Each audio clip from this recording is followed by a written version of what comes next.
ya me han pedido hablar de los delitos sexuales, me han pedido hablar específicamente del delito de violación sexual, con énfasis en el delito de violación sexual de personas en estado de inconsciencia o incapacidad para resistir.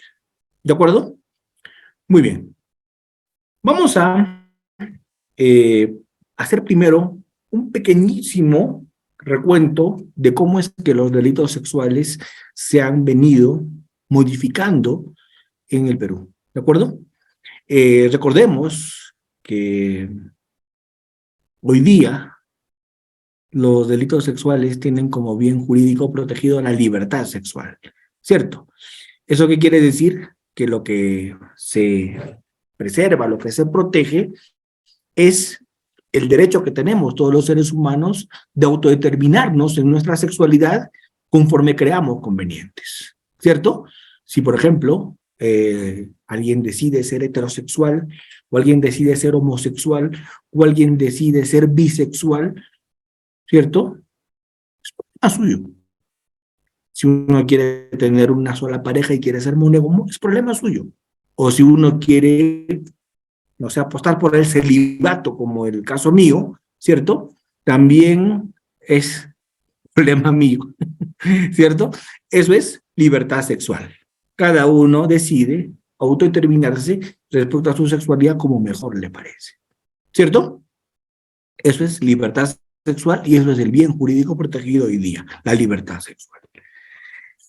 De hecho, eso no ha sido así siempre, porque antes el bien jurídico protegido, creo que de una manera bastante sesgada, era el honor sexual. ¿De acuerdo? Y eso creo que ya ha sido superado. Porque que una persona que tenía pues una conducta, entre comillas, promiscua, como no tenía honor sexual, como no tenía reputación sexual, no podía ser protegido por los delitos sexuales. No se protegía eso. Y creo que era algo que debía superarse y ya se superó.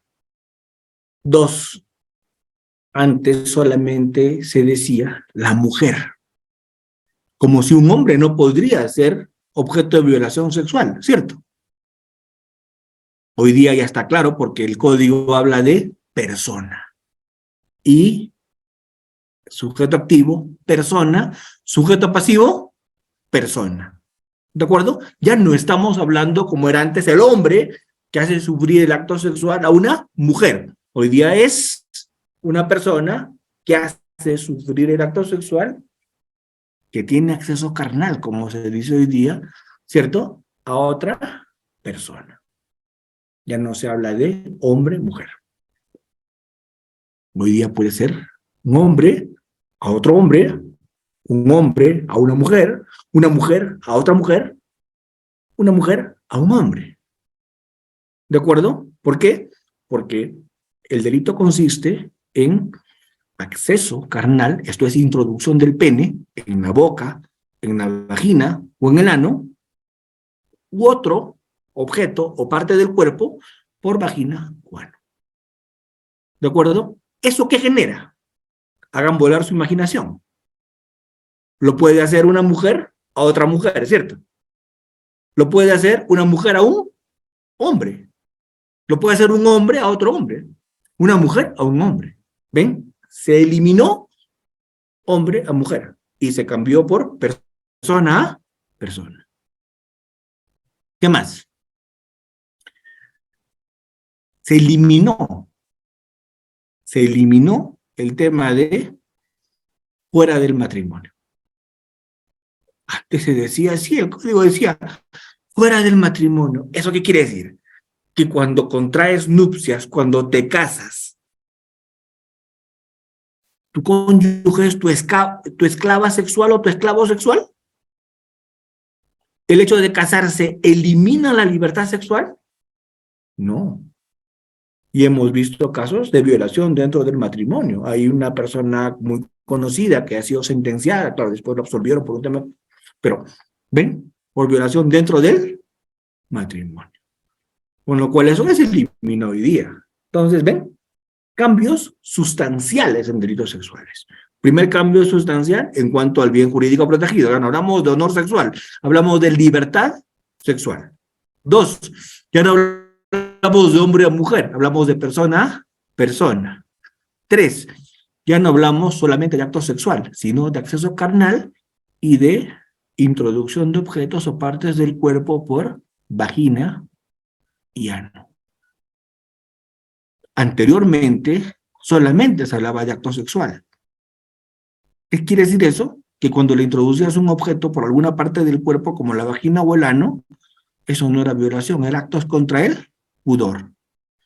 Recordarán ustedes ese célebre caso, qué pena, pero que lo vamos a tener que mencionar, de cierto cirujano plástico que salió en los medios, que introdujo una prótesis a una dama, ¿se acuerdan? ¿Cierto? La dama había ido a la consulta, la había sedado, y especialmente el tema que vamos a usar hoy día, violación en persona de estado inconsciente, incapacidad de resistir. Y esta persona le introdujo una prótesis cuando estaba sedada. En ese tiempo se le sentenció a este señor, cuyo nombre no menciono porque ya está fallecido, ¿cierto? Por eso es que no menciono su nombre, ¿cierto? Se le sancionó por actos contra el pudor. ¿Por qué? Porque la regulación legislativa de esa época, la legislación de esa época no regulaba la introducción de objetos como violación sexual. Eso se entendía como actos contra el pudor. Hoy día no. Hoy día eso ya es violación sexual. Introducir el dedo o un objeto con forma de pene por la vagina o el ano es violación sexual. ¿Ven? Entonces, ¿dan cuenta cómo la legislación se ha modificado bastante o no? Antes, los medios comisivos para el delito de violación sexual, los medios comisivos, ¿cuáles eran? Los medios comisivos eran la violencia o la amenaza. Hoy día ya se modificó eso. Los medios comisivos no solo son la violencia y la amenaza. Los medios comisivos también son el aprovechamiento de entornos de coacción que impidan a la víctima dar su libre consentimiento. ¿De acuerdo? Entornos de coacción que impidan a la víctima dar su libre consentimiento. A ver, caso de un padrastro. Llega todos los días, agrede, golpea, constante violencia familiar en esa casa. ¿Cierto? Luego copula sexualmente con la hijastra, es un caso real que le estoy contando, y él dice ha sido con su consentimiento. La pregunta es, porque dijo sí, la niña de 14 o 15 años, este man sale libre, ¿por qué? Porque ya pues tiene libertad sexual, porque es arriba de 14 años. Entonces, al tener libertad sexual y dio su consentimiento, el tipo salió libre, ¿cierto? Yo impugné. ¿Y cuál fue el argumento? El argumento fue, no señor, no puede haber libertad cuando hay un entorno de coacción, como la constante violencia familiar, porque habían elementos que verificaban violencia familiar constante en ese hogar. Entonces yo pregunto, ¿qué libertad puede haber allí? ¿Ustedes creen que alguien puede dar un consentimiento válido cuando hay un entorno de coacción de ese tipo? Entonces, ese, por ejemplo, es otro medio comisivo. Entonces, ya no solamente hablamos de violencia, ya no solamente hablamos de amenaza, hablamos también de violencia física y psicológica. El código está así. Violencia física y violencia psicológica. Y aprovechamientos de entorno de coacción que eviten que la víctima dé un libre consentimiento. ¿Ven? Entonces yo creo que es muy importante todo lo que estamos viendo como modificación legislativa. Es muy importante. Porque hoy día creo que tenemos en materia de delitos sexuales una legislación muchísimo más justa. Una legislación acorde a estos tiempos.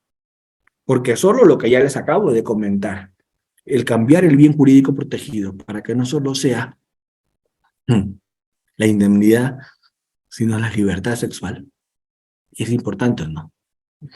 Porque hoy día tenemos indemnidad sexual ¿a partir de qué? A partir de los 14 años para abajo. 13 años, indemnidad sexual. ¿Qué quiere decir indemnidad sexual? Indemnidad sexual quiere decir preservar el libre desarrollo de su personalidad. Tangibilidad, indemnidad. No se le puede tocar a una persona de menos de 14 años. ¿Por qué? Porque eso podría condicionar a un desarrollo sexual con algún nivel de desviación. Por eso se trata de preservar. ¿De acuerdo? La pregunta es, ¿la indemnidad sexual de 14 años es una arbitrariedad? Sin duda. Como también es una arbitrariedad decir indemnidad sexual a los 18 años, porque nosotros tuvimos esas modificatorias legislativas propiciadas por algunas, no quiero adjetivar, casi lo hago, ¿cierto? Algunos grupos, vamos a llamar así nada más, ¿cierto? En el Congreso, que elevaron la indemnidad sexual a los 18 años. Y en el Perú vivimos eso. Yo fui fiscal de esos casos, cuando llegaban casos por decenas al día, derivados de la maternidad de Lima. ¿Por qué? Porque tan pronto llegaba una dama a dar a luz y la dama tenía 19 años y acababa de dar a luz, había salido embarazada a los 17. O tenía 18, había salido embarazada a los 17. ¿Cierto? Automáticamente, al señor que la estaba acompañando, al papá de la criatura, detenido y pasado a fiscalía a cumplir una pena arriba de 30 años. ¿Quién estaba llevando al penal los alimentos? La mujer con el bebé en brazos. Norma irracional. Norma dada de espaldas a la realidad. Norma que legislaba con alguna concepción cucufata, alejada de la realidad, y que quería imponer cierta moral a una población que pensaba absolutamente lo contrario. O sea, yo pregunto, hoy día, según estudios, los adolescentes se inician sexualmente 13, 14, 15 años. Muchas veces, no pocas. La pregunta es, decir que no tienen libertad sexual a los 16 o 17 y decir que tienen indemnidad sexual y que siempre que tengan relaciones sexuales va a ser violación, porque se eleva la indemnidad sexual a los 18 años, ¿es una norma que está acorde a la realidad? Yo creo que no. Entonces, ahí sí hubo, creo yo, un exceso que generó miles de personas procesadas por violación cuando tenían un hogar constituido, cuando tenían pareja y cuando eran los que paraban la olla y paraban los gastos del hogar y estaban en el penal. ¿De acuerdo? Norma absolutamente alejada de la realidad. Felizmente, el Poder Judicial hizo lo que tenía que hacer. El TC hizo lo que tenía que hacer, ¿cierto? Dejar sin efecto ese tipo de norma que había sido dada a espaldas de la realidad. Creo que poner una edad para la indemnidad sexual siempre va a ser arbitrario, porque hay muchas personas que a los 13 tienen madurez sexual, que hay personas que a los 14 no la tienen, ¿o no? Porque caso a caso varía. Hay personas que tienen 15 años y no tienen ningún tipo de madurez sexual, pero ya tienen libertad sexual según nuestra legislación. Varía. Entonces, poner una edad y decir, sobre todo con una presunción jure de jure, que no admite prueba en contrario, una presunción jure de jure, que a partir de que tienes 14 tienes libertad sexual y cuando tienes menos de 14 tienes indemnidad sexual, ¿eso qué cosa es? Eso es bien arbitrario. Porque cuando dan las 12 campanadas del reloj y el niño o niña cumple 14 años, ¿ya maduró sexualmente en el siguiente minuto? ¿Y con 13 era inmaduro? ¿Y con 14 ya lo es? Y peor aún si vemos pues en lugares de la selva, en lugares de la sierra, donde se tienen las costumbres, por ejemplo en la selva, en algunos sitios, en algunas comunidades nativas, que cuando una mujer menstrua, esto es 11, 12 años, ya le buscan pareja, ¿cierto? No podemos estar a espaldas de esta realidad. Entonces, felizmente, hoy día la Corte Suprema está haciendo preciosas sentencias que están solucionando este tipo de cosas, donde están aplicando criterios de proporcionalidad al momento de fijar penas. Porque yo, por ejemplo, pregunto, una niña de 13 que es abusada sexualmente por un tipo de 30 contra su voluntad, sufre un daño gravísimo. Primero la han violentado. Segundo, el tipo es mayor. Tal vez le ha dejado una experiencia traumática que la va a acompañar el resto de su vida. Corríjanme en el chat si me equivoco. Pero yo pregunto, ¿el mismo daño o afectación psicológica tendrá la señorita de 13 que tuvo relaciones sexuales consentidas con su enamorado de colegio que acaba de cumplir 18? Tal vez la niña de 13 es más madura que el tipo de 18. Ya han tenido relaciones consentidas, son parejas, son enamorados. La misma pena debe recibir el tipo que abusó sexualmente de la niña de 13 contra su voluntad y le triplique en edad que el enamorado que lo hizo con consentimiento dentro de una relación de pareja. ¿Es proporcional que ambos reciban la misma pena? ¿Existe el mismo daño, la misma afectación en ambos? Claro, pero nuestro legislador, sin ningún tipo de criterio, ¿qué dijo? Ambos merecen cadena perpetua. Ambos merecen cadena perpetua.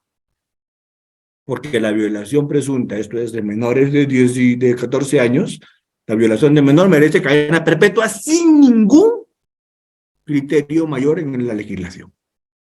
Entonces, si el juez aplica pena al de 18 que tuvo relaciones con su enamorada de 13 consentidas, dentro de un marco de relación afectiva de bastante rato, cadena perpetua. Al de 45 que abusó de la niña de 13, contra su voluntad, cadena perpetua. ¿Eso es proporcional? ¿Eso tiene algún nivel de lógica? El juez que no aplica cadena perpetua al de 18 que tuvo su enamorada de 13 y tuvieron sexo consentido, debe aplicar cadena perpetua y si no la aplica comete prevaricato.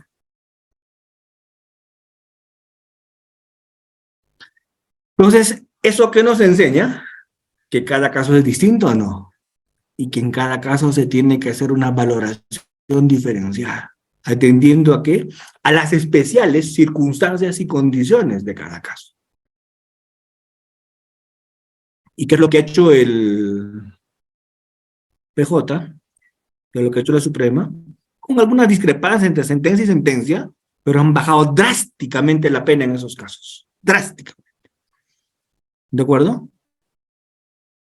¿Por qué? Porque para eso son jueces, pues. Porque de lo contrario tendríamos que hacer que sentencie así como se pretende el juez algoritmo, ¿no? Que simplemente aplique las penas como si fueran matemáticas, ¿verdad? Entonces, en este tema de delitos sexuales es importante hacer notar esas circunstancias y esa situación. Así es. ¿Ven? Entonces, como no hay esa diferenciación, hay hay algunas circunstancias que tenemos que tener muy en cuenta. ¿De acuerdo? Muy en cuenta. Muy bien. Vámonos al tema donde me han pedido hacer énfasis, que es en el tema de la violación de una persona en incapacidad de resistir. Ustedes saben que hoy día la violación está agravada en muchos casos. ¿De acuerdo? La violación está agravada en muchos casos. La violación sexual se ha, creo que, casi convertido en una pena agravada para todo. A ver, solamente para hacer un poco de visión rápida en ustedes. Voy a proyectar la legislación. ¿De acuerdo? Voy a proyectar la legislación. Miren, y cuando yo proyecte la legislación, ustedes van a mirar algo que tal vez, solo tal vez, los podría eventualmente... ¿Se ve? ¿Sí? ¿Se ve las PPTs?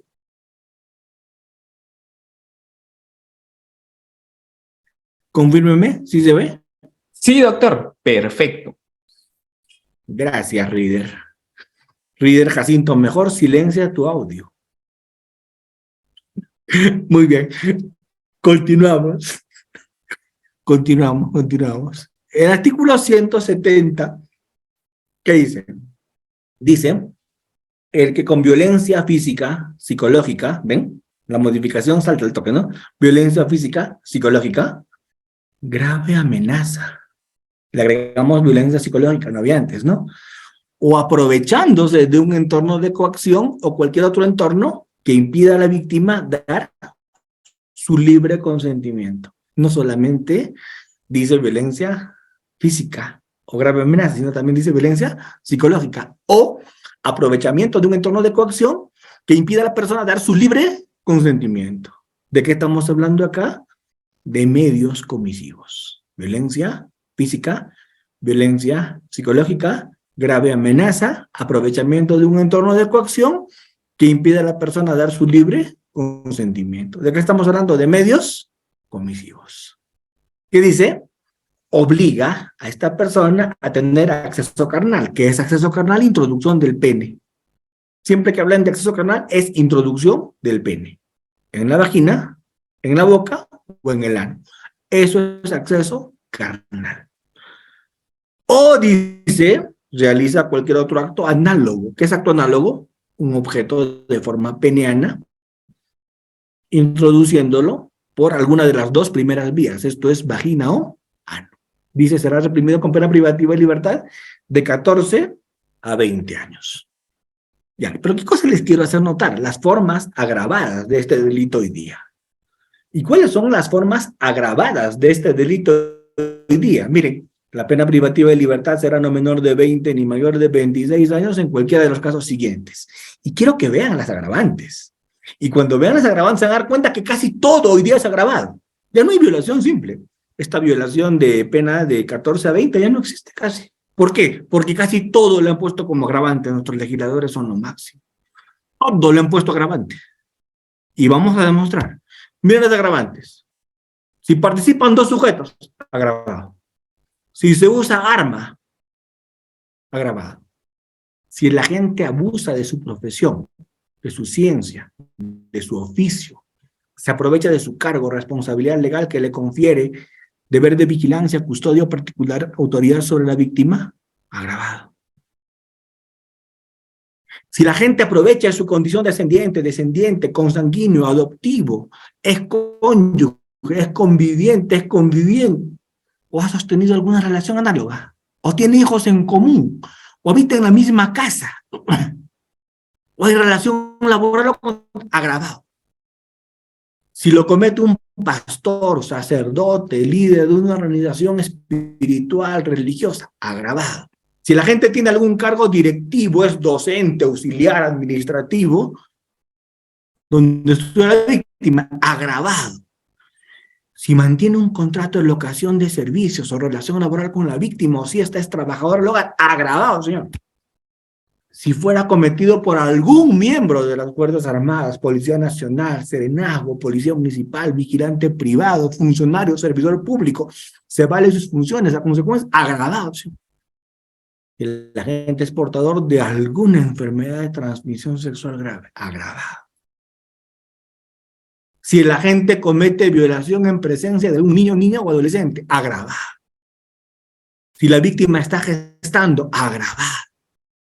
Si la víctima tiene entre 14 y 18, agravado. Si la persona es adulto mayor, agravado. Si tiene algún nivel de discapacidad sensorial, agravado. Y esto sí es espectacular. ¿Eh? Esto sí es increíble. Si la víctima es mujer y es agraviada por su condición de tal en cualquiera de los contextos previstos en el artículo 108b. Todo encuadra acá. Porque siempre que se viola a una mujer es porque hay un estereotipo de género. Porque basta que se viole a una mujer es porque uno se cree superior que ella. Es porque uno no crea que tiene libertad sexual. Porque uno crea que es un objeto. Entonces esta agravante desaparece el tipo base básicamente. Claro, esto es bien discutible por algunos. Respeto opiniones. Pero poner un agravante de este tipo significa volver la violación agravada siempre. Porque siempre que hay violación, o casi siempre, para que no me la piden mañana cuando vean este video, o casi siempre hay estereotipo de género.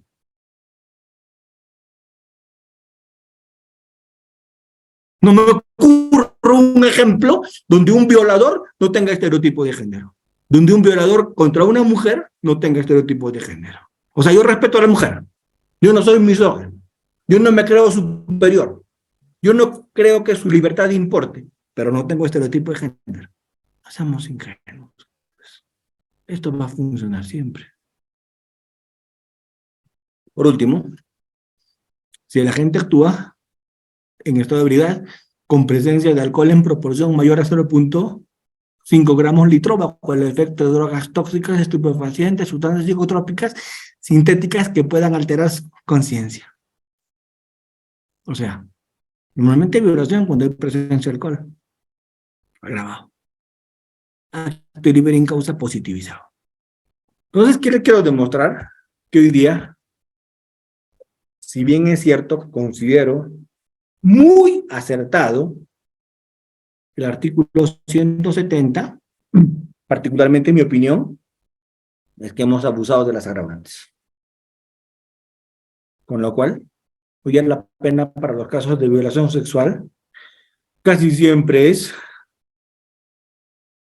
de 20 a 26 años, porque casi todos los casos van a ser agravados. Pero como digo, es mi opinión, y es una opinión, como siempre, trasnochada del doctor Almanza. ¿Cierto? Así es. Una opinión que solo él la hace, con su casi nulo o escaso conocimiento jurídico, como me dicen mis detractores. ¿De acuerdo? Sí, pues. Pero estamos en un foro, ¿no? Y en un foro todos tenemos la posibilidad de opinar. Y bueno, pues, en todo caso son mis opiniones, ¿no? Por último. Muy bien. Luego vienen el 171 y el 172, que también son formas agravadas. Que no habían formas agravadas ya, no. El 171 y el 172 son formas agravadas también. ¿Y qué nos dice el 171? ¿Qué nos dice el 171? Nos habla de violación en estado de inconsciencia o en la imposibilidad de resistir. Y también tiene pena de 20 a 26 años. Esto es pena idéntica a la de las partes agravadas. Por lo tanto, es una violación también agravada.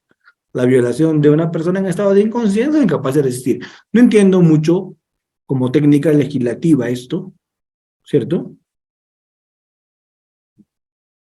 Porque es una forma agravada más. Pero ¿cómo describe el tipo penal el artículo 171, que es la violación de una persona en estado de inconsciencia o incapacidad de resistir, que es en lo que me ha pedido que aterrice hoy día Reader Jacinto, Udeápolis. Me han pedido que aterrice en eso. Dice, el que tiene acceso carnal con una persona, dice, por vía vaginal, por vía anal o por vía bucal. Como verán, el tipo penal del 171 repite lo que dice el 170. Lo repite. Dice acceso carnal. Esto es introducción del pene. Por vía vaginal, anal o bucal. Repite el 170. Esto es, realiza cualquier otro análogo acto con introducción de objeto o parte del cuerpo por alguna de las dos primeras vías. Esto es vagina o ano. Y dice, pero, ¿en qué cambia? En el medio comisivo. En el 170, el medio comisivo, ¿cuál es? Violencia física, psicológica, grave amenaza o aprovechamiento en un entorno de coacción. El medio comisivo acá, en el 171, es haber puesto a la persona en estado de inconsciencia o imposibilidad de resistir. ¿Cierto? Haber puesto en estado de inconsciencia o incapacidad de resistir. ¿Qué quiere decir? Tal vez eso justifique, digo tal vez, justifique haberla trabajado en artículo aparte. ¿Por qué? Porque acá no se dan los supuestos del 170. Esto es, acá no se da ni violencia, ni amenaza, ni aprovechamiento de un entorno de coacción, sino se le pone a la persona en estado de inconsciencia o imposibilidad para resistir. Pero ¿cuál es mi reparo? ¿No es una forma de violencia acaso pepear a una persona y ponerla en estado de inconsciencia? ¿No es violencia acaso a una persona aplicarle ese tipo de fármaco, alcohol o sustancia que la va a dejar en ese estado de inconsciencia o incapacidad para resistir? Por favor, corríjame si me equivoco. Y la Suprema se ha pronunciado en el robo agravado con Pepa. Ha dicho que eso es robo, y no es hurto, es robo, porque ha dicho la Suprema que eso es violencia. Cuando a una persona se le pone una sustancia que le pone en estado de inconsciencia. Por eso es que los peperos, las peperas que usan eso para robar, para apropiarse de los bienes ajenos, no cometen hurto, cometen robo, porque se entiende que es violencia el poner ese fármaco. No voy a decir qué fármacos, porque es un evento público, abierto, yo no voy a dar recetas de cómo pepear a las personas, ¿cierto? Pero todos los días vemos las sustancias que se utilizan para poner a las personas en estado de inconsciencia o incapacidad. Hay sustancias que a la persona le dejan algún nivel de movimientos, como para que pueda caminar, pero ya está inconsciente. Hay sustancias que además le dejan a una persona dormida. A veces usan la primera para poder hacer un acto sexual donde la otra persona, entre comillas, participe. Y hay sustancias que dejan a una persona simplemente dormida sin movimiento. Y de las dos se usan. Yo les puedo decir cuál es cuál y cómo hasta se combinan a veces. Pero como les digo, no estoy acá para dar ese tipo de nombres de fármacos en un evento de esta naturaleza. Pero sí existen en las sustancias. Y son de venta libre. En farmacias. Entre comillas, con receta médica algunas, ¿no? Pero, vamos a decir, de fácil obtención.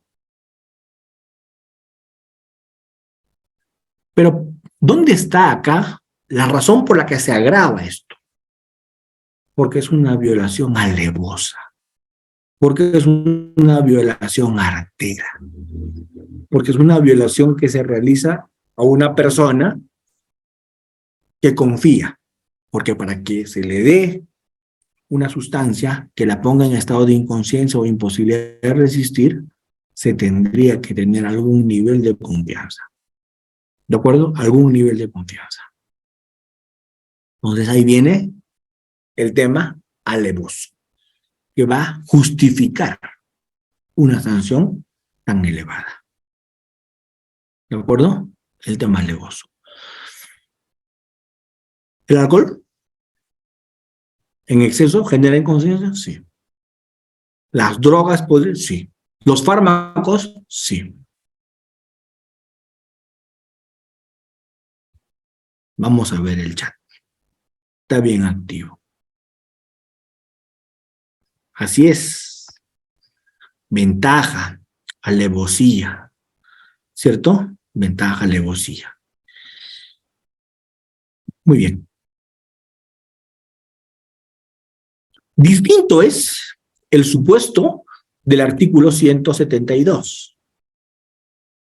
El artículo 172 regula el tema de la violación de una persona en incapacidad de dar un libre consentimiento.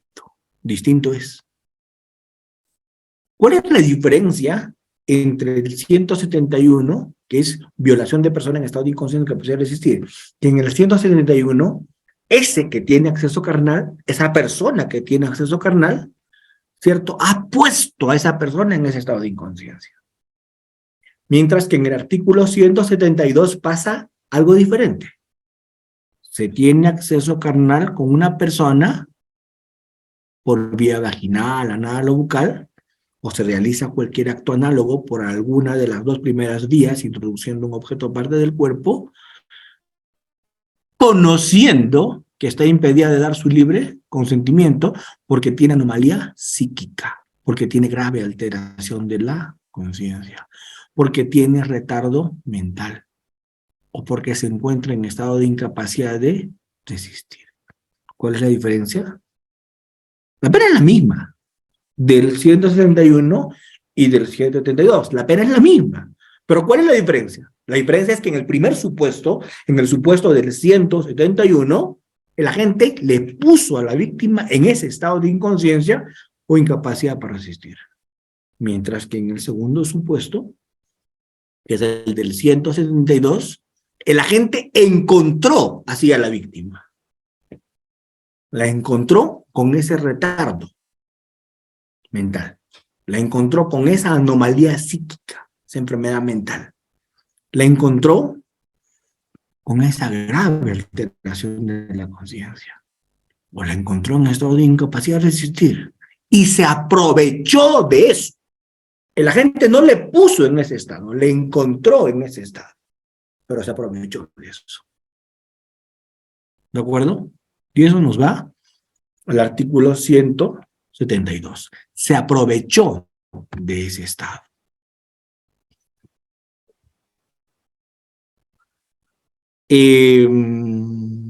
Acá hay varios colegas que están haciéndome preguntas que yo voy a responder a continuación. ¿Sí? Vamos a entrar un segundito a responder algunas preguntas y luego seguimos con el chat. Luego seguimos con las PPTs. Vamos a responder algunas preguntas, ¿cierto? Que me están formulando y creo que es un derecho que tienen de que yo les atienda a sus preguntas. Voy a responder únicamente las que tienen que ver con el tema que estamos hablando hoy día, 1, y 2, las que son preguntas y no consultas de casos concretos, ¿no? Siempre creo que es la lógica con la que nos venimos manejando.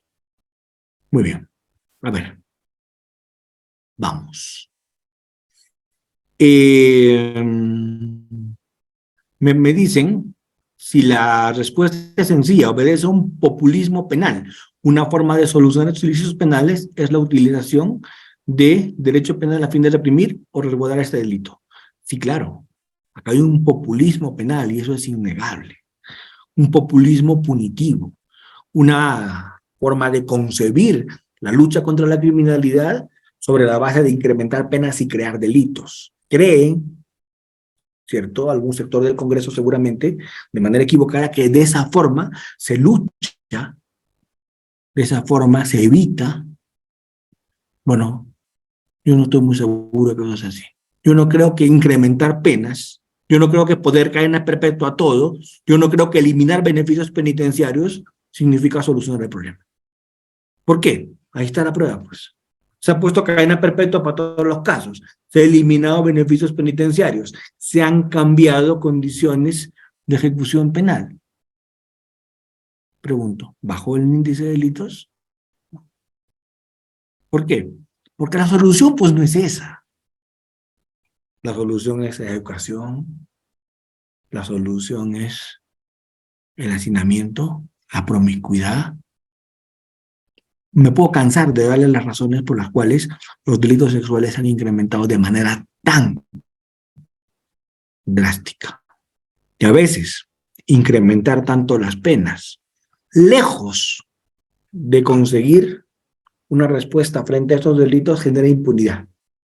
Porque si un juez sabe que le va a tener que aplicar cadena perpetua, o sea, casi matar en vida a una persona, sabe que le va a quitar beneficios penitenciarios, sabe que la pena es tan alta, este juez va a pensarlo 3 veces antes de condenar. Y ante el más mínimo atisbo de duda, va a preferir absolver. Pregunto, ¿ser tan draconiano entonces, lejos de sumar, resta? ¿Cierto? Resta. Muy bien, me hablan de un populismo punitivo, me dicen que es un tipo de violencia, que son consideraciones específicas, me preguntan cómo responde el farmacéutico que vende ese fármaco o la conducta del farmacéutico es atípica. Bueno, para empezar, puede haber participación delictiva si yo le digo al farmacéutico que me asesore y el farmacéutico me dice, mira, mezcla esto con esto, tómale, dale esto así, perfecto. Ahí podría haber participación delictiva del farmacéutico. Pero si el farmacéutico únicamente vende medicina sin receta médica, va a cometer otro tipo de infracción, que no va a ser la complicidad en el delito de violación. ¿De acuerdo? Eso para los que me preguntan sobre cómo responde el farmacéutico. La pregunta es si ambos están en la misma condición de alcoholismo. ¿Leyeron la agravante? Si tienes alcohol en la sangre, respondes, ¿verdad? ¿Cierto? O sea, si estás en condición de alcoholismo, mejor es que te violen a que tú violes. Porque si violas, vas a incurrir en un delito de ese tipo. La verdad es que a mí me sorprende cómo está la legislación. Disculpen por la broma, el chiste tan malo. Hoy día estamos haciendo chistes malísimos, ¿verdad? ¿O no? Entonces, me dicen, ¿cómo explico la acción o omisión del sujeto pasivo? A ver, vamos a explicar esto. Vamos a explicar esto. Te pongo una pistola, yo soy mujer y te pongo una pistola y tú eres hombre. Me violas o te mato. Me tienes que penetrar o te mato. Es posible hacer eso. Lo obligo a tomar Viagra porque el tipo no tiene una erección. Pistola en mano. ¿Es violación o no? Pues claro que es violación. Eso es posible. Ahí va a ser el violador el pasivo y no el activo. ¿Se entiende? El pasivo va a ser el violador y no el activo.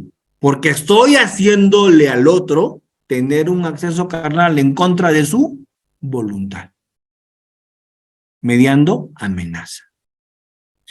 Bueno, yo creo que me voy a jubilar en el Ministerio Público antes de ver una violación de ese tipo, ¿verdad? No la he visto hasta hoy día, ¿cierto? No es un caso recurrente. No he visto un hombre que denuncie, esta mujer me ha violado, me ha obligado a tener relaciones sexuales con amenaza, me ha puesto una pistola en la cabeza. En la literatura penal está, en la casuística está, pero en la práctica todavía no lo llego a ver, ¿cierto? Tal vez un día lo vea, pero hasta ahora no lo he visto. Pero existe, por lo menos en teoría, ¿verdad? Existe.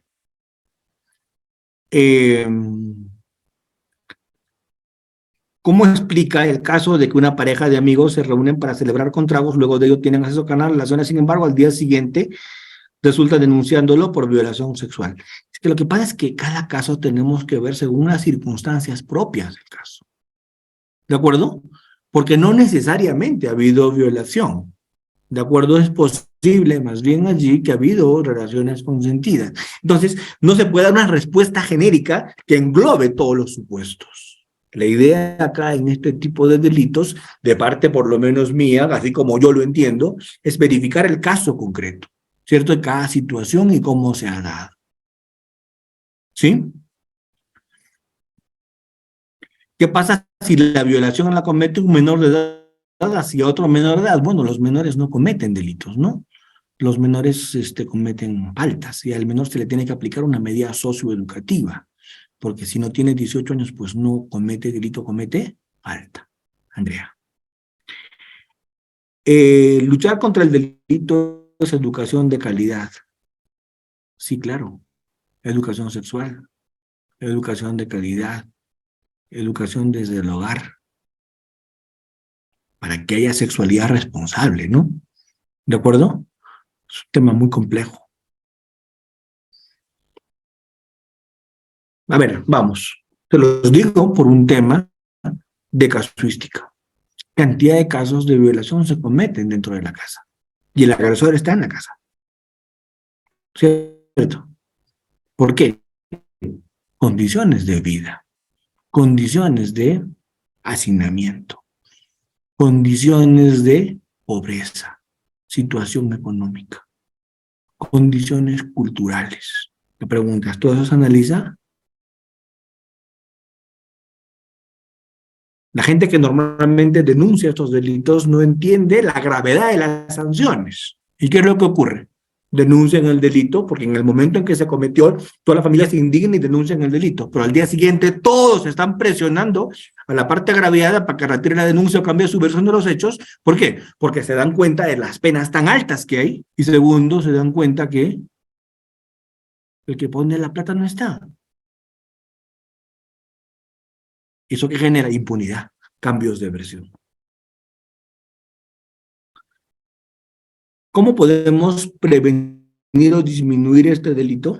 Como les digo, educación. Como les digo, mejores condiciones. Como les digo,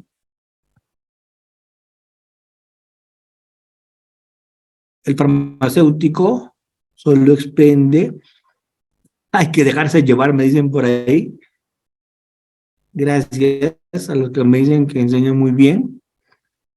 El agraviado tiene retardo mental. Es que el retardo mental no le va a permitir dar una libre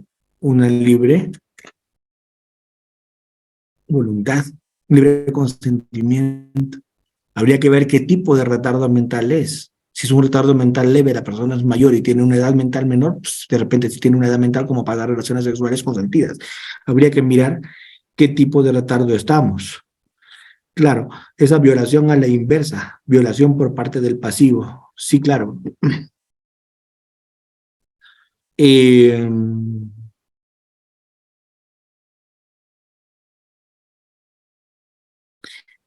Germán Córdoba me pregunta, doctor, si un padre viola a su hija y sigue intentando violar a las demás hijas y la madre sabiendo lo que con este individuo, que es padre de las niñas, está violando, ¿qué parte le tocaría? Yo le aplicaría el artículo 13 a la madre, omisión impropia, porque la madre tiene el deber de garante.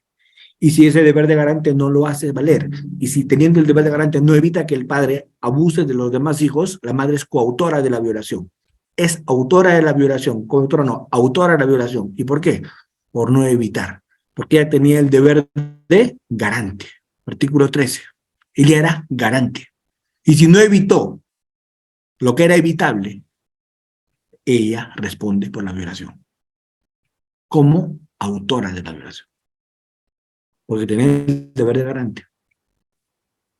Doctor, ¿podría haber delito de violación? Me preguntan. ¿En grado de partícipe? Sí, claro. Pueden haber cómplices en la violación, sin duda. Doctor, pero la violación pueden haber coautores también. Si uno agarró y el otro penetró, son coautores. Si lo han planeado y lo han ejecutado juntos. Doctor, pero el delito de violación no es un delito de propia mano. Bueno, hace 20 años era un delito de propia mano, cuando había una autora española que hizo su tesis sobre los delitos de propia mano, pero hoy día ya nadie la sigue en el mundo, pues. En su momento se habló de la violación como delito de propia mano, pero estamos hablando de los tiempos en que mi abuela litigaba. ¿De acuerdo? Hoy día ya la violación no es un delito de propia mano. Perdónenme, pero casos en giro no voy a poder explicar. Les ruego que me disculpen porque no puedo interferir. Si hay casos en giro, ni siquiera tengo el derecho de opinar, como se darán cuenta ustedes. ¿Sí? Por supuesto, cuando las madres venden a sus hijas menores de edad con un mejor postor, por supuesto, si saben que van a entregarlas para que cometan delitos, hay delito de violación de parte de la madre, sin duda.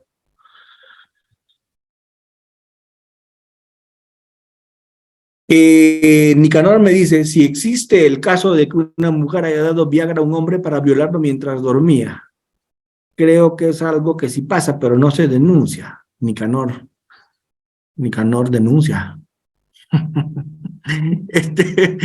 Pero me parece bien raro, ¿verdad? Me parece bien raro que mientras duerme te den Viagra, tú tengas una erección mientras estés dormido y durante la violación no te despiertes, ¿cierto? Tendríamos que tener más información. Nicanor, cuéntanos más, por favor, te ruego. ¿De acuerdo? No es posible. Tendrían que haberte dado alguna otra sustancia, ¿cierto? Porque no tengo reportado casos en que un hombre tenga actividad sexual mientras esté dormido y siga dormido, ¿cierto? Y peor aún si le han dado Viagra. Me parece un poco complicado, Nicanor, tu ejemplo, pero bueno, para adelante.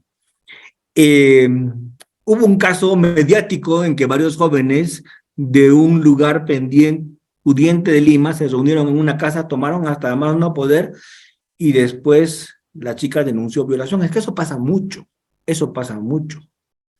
El hecho de que una mujer acepte consumir alcohol, el hecho de que una mujer consuma alcohol con un hombre no significa per se que esté dando su consentimiento para tener relaciones sexuales. Ojo, ojo, escúchenme. Una persona puede ser agraviada de violación sexual dentro de un hostal donde ingresó con su libre consentimiento. ¿Cómo así? Libertad sexual. En este momento ingresó la pareja, les cuento un caso real. Ingresa la pareja al hostal. ¿A qué se entra a un hostal? A tener relaciones sexuales, ¿cierto o no? Entran sin equipaje, es un hostal por horas, alquilan una habitación, ingresan, se están desvistiendo para tener acceso carnal y la chica le ve ciertas huellas y ciertas marcas en el cuerpo del chico. Se genera una discusión por celos y la chica dice, ya no quiero. Váyase al diablo. Y empieza la discusión. Y él la cachetea, la tumba y la viola. ¿Violación? Por supuesto que es violación. Pero estaban dentro del hostal, entraron voluntariamente. Sí. Había dicho que sí, pero en ese momento que dijo, no. La voluntad cambió. Si la forzó, es violación. ¿Se entiende? ¿Se acuerdan del caso de Mike Tyson? El caso de Mike Tyson es un caso muy conocido. Tuvo preso por violación a una prostituta. ¿Por qué? Porque en la habitación del hotel discreparon respecto del precio. Es tanto. No, hemos quedado en tanto. Así que lo hacemos por tanto y punto. ¿Cuál era el problema? El precio. Violación. Porque ella no aceptó tener relaciones por ese precio. Quería más. ¿Y cómo la forzó? Violación. ¿Criterio distinto? ¿No? ¿Sí? El tema de la prueba en violación sexual es un tema amplísimo, el que me están preguntando ya varias personas. El tema de la prueba en violación sexual se tiene que verificar de una manera muy particular, porque los delitos sexuales normalmente se cometen sin testigos, normalmente se cometen sin videos, sin documentos. En un delito sexual es muy importante la versión de la parte agraviada. Y por eso es que ya se ha trabajado los criterios de credibilidad. No es un criterio su pasado sexual. No es un criterio su conducta sexual. Sí es un criterio la persistencia en la incriminación. Sí es un criterio la corroboración con conexos. Por ejemplo, ¿cómo te violaron? ¿Cómo me violaron? Me introdujeron el pene. Pues ya sé. ¿Cómo te violaron? Quiero circunstancias. Me tumbaron a la cama y me forzaron. ¿Cómo te violaron? La declaración de la parte agraviada tiene que ser descrita con precisión para que sea creíble. A ver, ¿cómo te violaron? ¿Cómo te separaron las piernas para que te puedan introducir el pene? La clásica. Me metieron la rodilla dentro de los muslos y me abrieron así las piernas. ¿Eso qué deja? Huella. Lesiones extragenitales en la cara interna de los muslos. Clásico con violación. ¿Cierto? Lesiones extragenitales. Lesiones a nivel de horquilla vulvar. Huellas de defensa. Si ha habido violencia. Por eso me tienes que contar cómo fue, pues. Si ha sido violencia, me tienes que decir. Y tu relato tiene que estar corroborado con lo que dice el médico legista. Porque si luchaste, si peleaste, si te puñeteó, si te golpeó, si te metió la rodilla entre las piernas para separártelas, esas huellas tienen que estar. ¿O no? Pero si en el relato dice, me puso una pistola en la cabeza, y yo no opuse resistencia, obviamente no vas a encontrar ninguna lesión extra ni paragenital. ¿O sí? Y si la chica dice que, o el chico dice que se puso un condón, no vas a encontrar restos seminales. Y mayores lesiones tampoco, si no es la primera vez. No hay desgarro, porque el preservativo tiene lubricación. ¿Se entiende? Entonces, ¿qué es tan importante en el delito de violación? La descripción de la conducta con pelos y señales. Porque eso va a poder ser corroborado y la versión se va a tornar creíble o no creíble. El tema de la ausencia de integridad subjetiva. ¿Qué razones tienes para denunciar? ¿Por qué? ¿Hay algún odio, algún deseo de venganza, algún problema que se ha venido dando de manera latente? Eso se tiene que ver como criterio en delitos sexuales y eso es muy importante. Así que, lamentablemente no es tema de hoy el tema de la prueba en delitos sexuales, pero sí para responderles a todos los que me están preguntando, porque creo que merecen, de mi parte, por lo menos alguna opinión, creo que es importante. León me dice, si la víctima por propia voluntad ingiere bebidas alcohólicas y mantiene relaciones sexuales, pero el sujeto indica que fue con consentimiento, no creo. Porque si la víctima está inconsciente por el alcohol, y el sujeto activo en esas condiciones la penetra, es violación. ¿Se entiende? Yo no sé ustedes, pero yo vi un caso en cierta discoteca en Lima Este, donde está la discoteca, el video, se ve, las cámaras de la discoteca, dentro de la discoteca lo captan, la chica bebe hasta más no poder. La chica está dormida, tirada, en uno de los muebles de la discoteca. Un fulano viene, le baja el pantalón, se lo baja a él, y la penetra sexualmente, y todos empiezan a hacer barra. ¿Se acuerdan el caso? Dígame, ¿se acuerdan? ¿Eso qué es? Violación de una persona en estado de inconsciencia o incapacidad de resistir. ¿Qué artículo? 172, no el 171. ¿Por qué? Porque el tipo no la puso en ese estado. Él no la pepeó, él no la embriagó. Él la encontró así, y encontrándola así, abusó de ella. 172. La encontró así. Doctor, y los que estaban a su costado y le decían, ya, sigue, dale más, así, ¿qué son, instigadores? No. Son unos simples depravados. ¿De acuerdo? ¿Por qué no son instigadores? Porque no le hicieron nacer la voluntad de violar. Tampoco son cómplices porque no facilitaron ni ayudaron que eso pase, ¿sí o no? Tal vez cometieron omisión de socorro, es otra cosa. ¿De acuerdo? Pero en la violación no tienen mayor injerencia. Y son casos que los hemos visto en televisión nacional, porque las cámaras registraron ese bochornoso acto, espectáculo. El administrador de la discoteca que también vio eso, en el supuesto que lo habría visto, él sí cambia la cosa, porque él es garante o no. Él sí es garante. Él tiene el deber de evitación, de evitabilidad. Es su local. Está virando y no lo está evitando. Ahí sí la cosa cambia. Ahí sí puede responder por violación. Por el artículo 13. Deber de garante.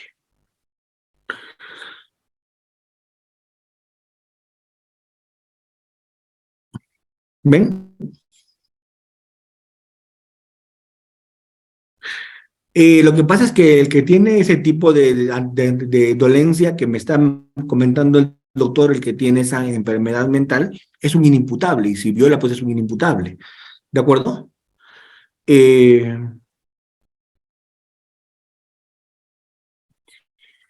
Díaz Navarro me pregunta, me mudo por un trabajo a una ciudad, contrato a una chica de empresa de limpieza en un fin de semana, le invito a la discoteca, al cabo de 15 días se realiza una denuncia por violación. ¿Cómo podría defenderme? Bueno, con lo mismo que le he dicho hace un momento. Detalles, cómo es que la violó, para ver si su versión es creíble, ¿cierto? Y me tendría que explicar por qué denuncia después de 15 días. Me tendría que explicar por qué la violó y no fue en ese momento a denunciar. El tema es muy complicado. No, soy coautor, doctor Hidrogo Herrera, en delitos sexuales. Eso de los delitos de propia mano ya no es un tema que hoy día tenga algún nivel de seguimiento. Si la víctima tiene esquizofrenia, no, pues es que no vas a... Excelente, Isla, excelente. Si la víctima tiene esquizofrenia, sus declaraciones pues como que no van a tener mucha credibilidad y tienes que demostrar con otro tipo de elementos. Excelente. Eduardo nos comenta, el Viagra no duerme. Apreciamos la experiencia del doctor.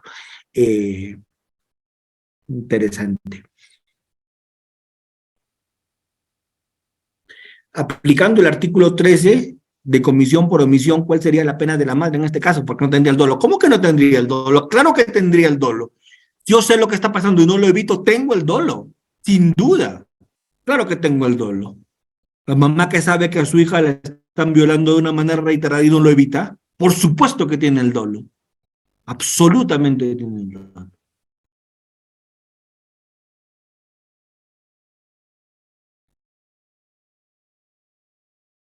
¿Ven? ¿Puede haber autoridad inmediata en violación? Claro que sí. Si yo te apunto con una pistola y te digo penetra sexualmente a esta otra persona y tú lo haces porque no quieres morir, yo soy autor inmediato y tú eres un instrumento que no responde. Sí, hay autoridad inmediata en violación, claro que lo hay. El que penetra sexualmente porque lo están amenazando de muerte, obviamente es instrumento. Y el que le pone la pistola en la cabeza es autor mediato. Así es.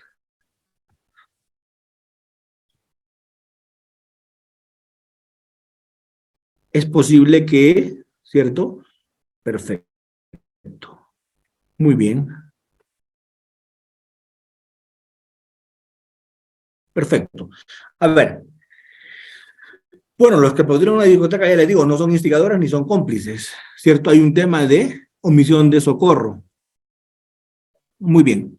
Hay algunas cosas que me están preguntando que sí creo que tengo que responder porque de verdad que estoy muy, muy complacido con la cantidad de preguntas que me están haciendo, pero vamos a responder un poquito esto del error de tipo. ¿Me permiten responder un par de preguntas más, por favor? ¿Sí? ¿Puedo? Vamos. Me están preguntando el tema del error de tipo y el error de prohibición. Qué pena que me esté prolongando, pero me están preguntando y yo no puedo dejar en el aire esto. ¿De acuerdo? Me están preguntando el tema del error de tipo y el error de prohibición. Vamos. ¿Cuándo hay violación? Alexander me pregunta, ¿existe violación entre convivientes? Por supuesto. Si existe violación entre cónyuges, con mayor razón entre convivientes. Excelente. Muy bien. A ver, vamos. Vamos a explicar la diferencia entre error de tipo y error de prohibición en delitos sexuales. Vamos a explicarlo. Estamos en error de tipo cuando se desconocen algunos hechos. Yo desconozco algunos hechos que tienen relevancia porque están en el tipo penal. yo reconozco esos hechos que están en el tipo penal y hay error de tipo. Ejemplo de error de tipo. Yo desconozco que la persona está en estado de inconsciencia, pero sí está en estado de inconsciencia, pero yo desconozco. Porque alguien que está en estado de inconsciencia a veces habla, a veces camina, pero está en el subconsciente porque apagó tele. ¿Puede pasar? ¿Se entiende? Pero la persona apagó tele. La persona está en estado de inconsciencia. Se le apagó la tele, pero está bailando, ¿cierto? Y me está pidiendo tener relaciones sexuales.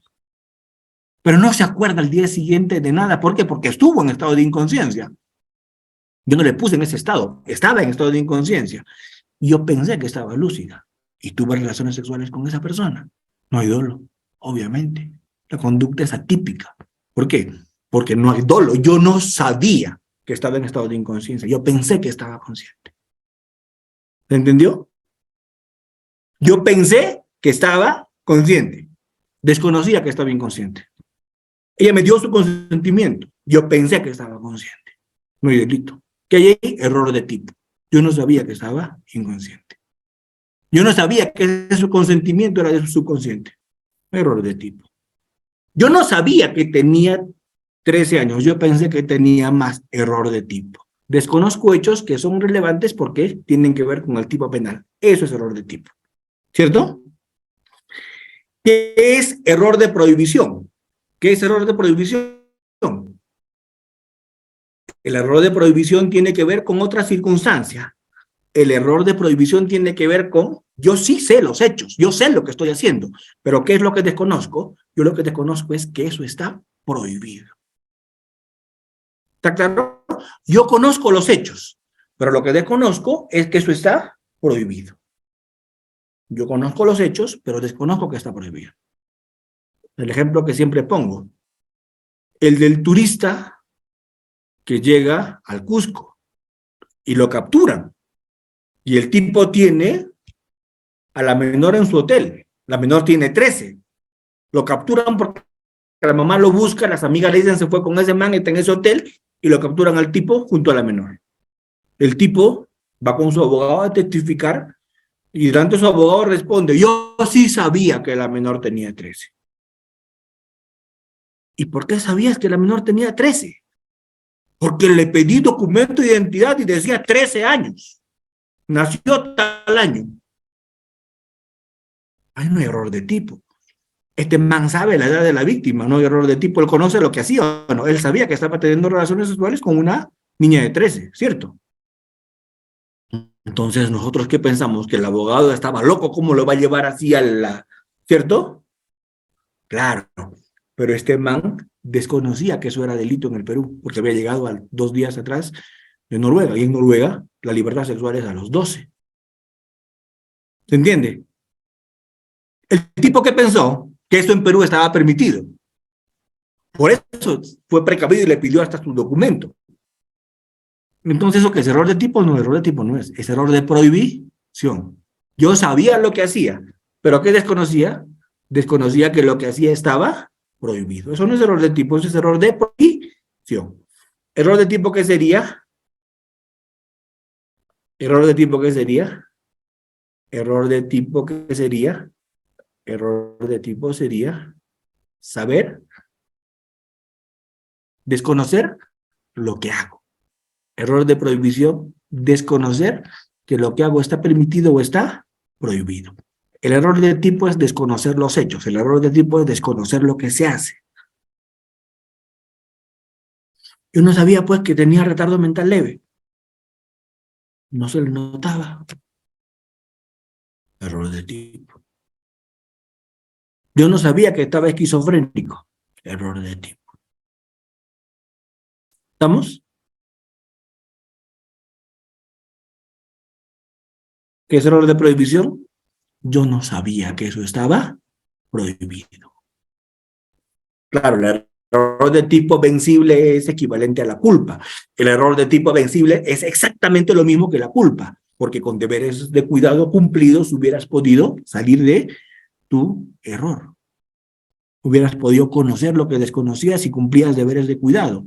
El error de tipo vencible es lo mismo que la culpa.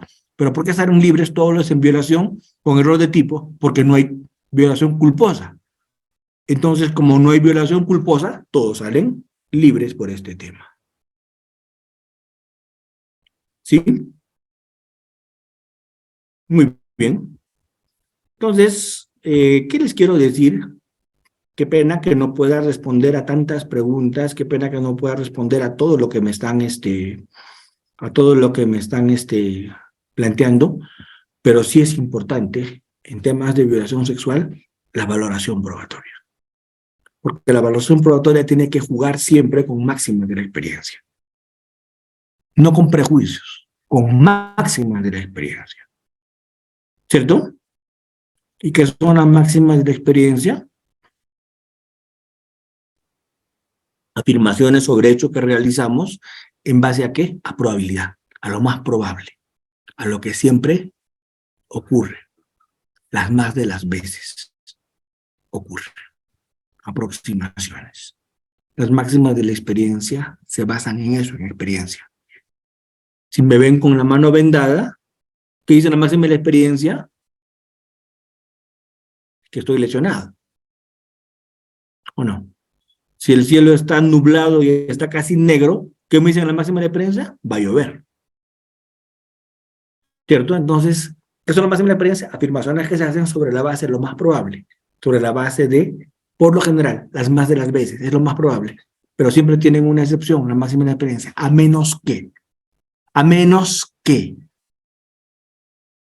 Y ahí viene la excepción, porque toda máxima de la experiencia tiene excepciones. Ahora estamos en febrero. Máxima de la experiencia. Estoy en Cajamarca, me tiran agua, me tiran betún, me pintan la cara. Máxima de la experiencia. ¿Me quieren agredir o están jugando carnavales? ¿Se entiende? Así es. Es una máxima de la experiencia. Si me tiran agua, me tiran betún, me echan con tinta en febrero, no me quieren agredir ni destruir las prendas. Están jugando carnavales. Máxima de la experiencia. Cuando una mujer dice no, ¿recuerdan? Es imbécil, perdonen la expresión, pero es lo que cabe. Ese imbécil que en algún momento dijo, siendo congresista, que cuando una mujer dice que no es sí, ¿eso es máxima de la experiencia? ¿O es un prejuicio machista? Es un prejuicio machista, es una máxima de la experiencia. Bueno, las mujeres de la selva tienen sangre caliente. ¿Es máxima de la experiencia o prejuicio? Todos los hombres son infieles. ¿Máxima de la experiencia o prejuicio?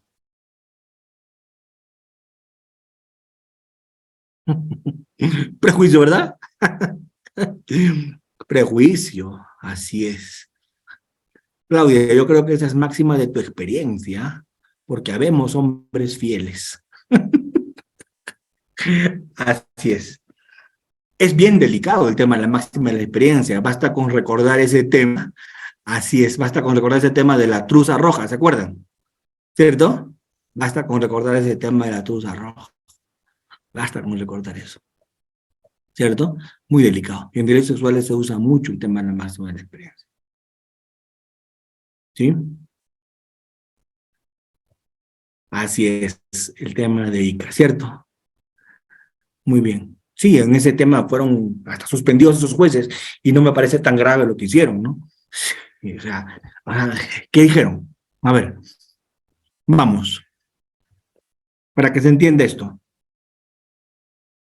Invito a salir a una chica, yo, varón, le invito a salir a una chica. Yo me voy a poner como ejemplo, ¿cierto? Invito a salir a una chica, yo, ¿sí? Viernes por la noche, saliendo de la clase de Udeápolis, ¿ya? ¿Qué hago? Miren lo que hago. Mi colonita, por si acaso, ¿cierto? Y cojo una cajita de preservativos y guardo en el saco. Máxima de la experiencia. Por lo general, las más de las veces, si a una cita estoy llevando preservativos, se me pasó por la cabeza la idea de tener intimidad o no. ¿Máxima la experiencia o no? O lleve los preservativos para que no se aburran. ¿Cierto? ¿Ven? Así es. ¿Ven? Máxima la experiencia. Máxima la experiencia. Vamos. Una dama que es invitada a salir esta noche. ¿Qué hace? Elige ropa interior, lencería sensual, de estreno, brasier, truza, que hace en juego. Las más de las veces, por lo general, ¿se le pasó por la cabeza mostrarla o no? Pregunto, ¿sí o no? Ah. Hilito rojo, ¿cierto? ¿Ven? Entonces, tenemos que analizar con mucho cuidado, porque en estos delitos se resuelve mucho, mucho con máximas de la experiencia. Y a veces confundimos máximas de la experiencia con prejuicios. Doctores, qué pena que haberme ido tan tarde, a las 10:30, no pensé, pero bueno, muchísimas gracias, feliz fin de semana, lindo fin de semana, que estén muy bien. Y bueno, Dios mediante, como siempre les digo, hasta que Dios me lo permita, estar siempre con ustedes. Linda noche, lindo fin de semana. Cuídense mucho.